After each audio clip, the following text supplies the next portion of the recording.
मसीह के दोस्तों, पाप स्वीकार के उदाहरण और परिणाम। उड़ा पुत्र द्वारा पाप स्वीकरण क्या था? लूका 15:11 से 32 पढ़ें। यहाँ पर हम पाते हैं कि उड़ा पुत्र ने पाप स्वीकार किया, जिसे हम पढ़ने से पाएंगे लूका 15:21 में। वहाँ उसने कहता है कि पिताजी, मैंने स्वर्ग के विरुद्ध में और तेरी दृष्टि में पाप किया है और अब इस योग्य नहीं रहा कि तेरा पुत्र कहलाऊं। इससे हम पाते हैं कि उड़ा पुत्र अपना पापों को, अपनी गलतियों को पहचानता है और क्षमा मांगता है। यूहन्ना बैप्टिस्ट ने पश्चाताप के साथ क्या अपेक्षा की थी? पढ़े मत्ती 3:1 से 8। यहाँ यूहन्ना कहता है कि मन फिराओ, क्योंकि स्वर्ग का राज निकट आया है।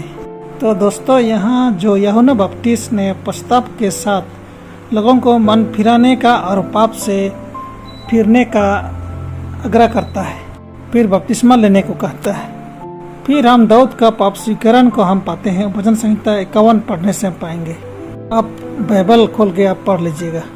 किस बात ने यहूदा को यह कहने के लिए प्रेरित किया कि मैंने पाप किया?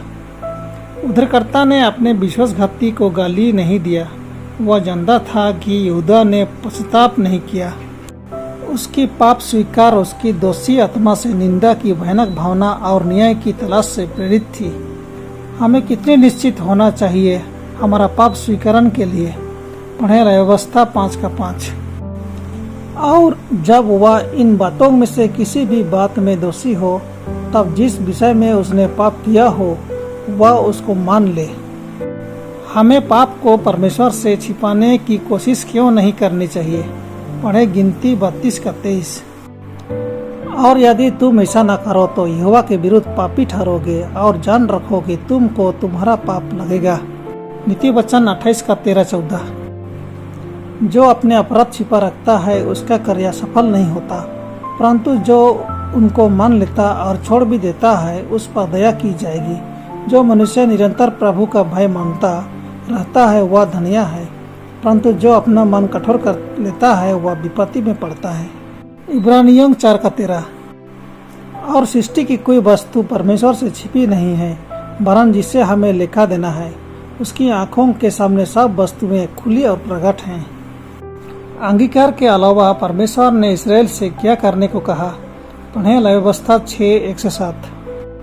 फिर यहोवा ने मूसा से कहा, यदि कोई यहोवा का विश्वासघात करके पापी ठहरे, जैसा कि धरोहर या लेनदेन या लूट के विषय में अपने भाई से छल करे या उस पर अत्याचार करे या पड़ी हुई वस्तु को पाकर उसके विषय झूठ बोले और झूठी शपथ भी खाए, ऐसी कोई भी बात क्यों ना हो जिसके कारण मनुष्य पापी ठहरते हैं, तो जब वह ऐसा काम करके दोषी हो जाए, तब जो भी वस्तु उसने लूट या अत्याचार करके या धरोहर या पड़ी पाई हो, चाहे कोई वस्तु क्यों ना हो जिसके विषय में उसने झूठी शपथ खाई हो, तो वह उसको पूरा लौटा दे और 5वां भाग भी बढ़ाकर भर दे। जिस दिन वह मालूम हो कि वह दोषी है, उसी दिन वह उस वस्तु को उसके स्वामी को लौटा दे। उद्धार के आनंद को पुनः प्राप्त करने के बाद दाऊद ने क्या कहा कि वह क्या करेगा? पढ़े भजन संहिता 51:12 और 13। अपने किए हुए उद्धार का हर्ष मुझे फिर से दे और उद्धार आत्मा देकर मुझे संभाल।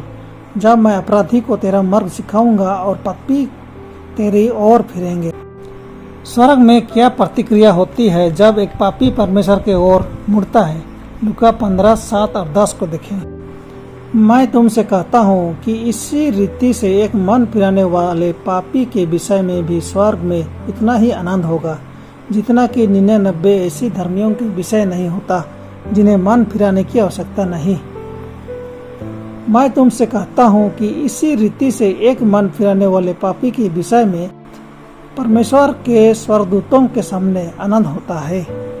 यह ना भूलें दोस्तों, सच्ची पाप स्वीकार हमेशा एक विशिष्ट चरित्र की होती है।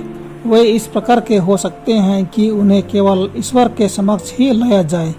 वे गलतियाँ हो सकती हैं जिन्हें उन व्यक्तियों के सामने स्वीकार किया जाना चाहिए जिन्हें उनके कारण चोट लगी है, या वे सार्वजनिक चरित्र के हो सकते हैं और फिर उन्हें सार्वजनिक रूप से स्वीकार किया जाना चाहिए। लेकिन सभी स्वीकारोक्ति निश्चित और मुद्दे तक होने चाहिए। उन पापों का स्वीकार करते हुए जिनके लिए आप दोषी हैं। नंबर 2, हो सकता है कि हमारा भाई ने हमारे साथ उससे भी बड़ा अन्याय किया हो जितना हमने उसके साथ किया, लेकिन इससे हमारी जिम्मेदारी काम नहीं हो जाती।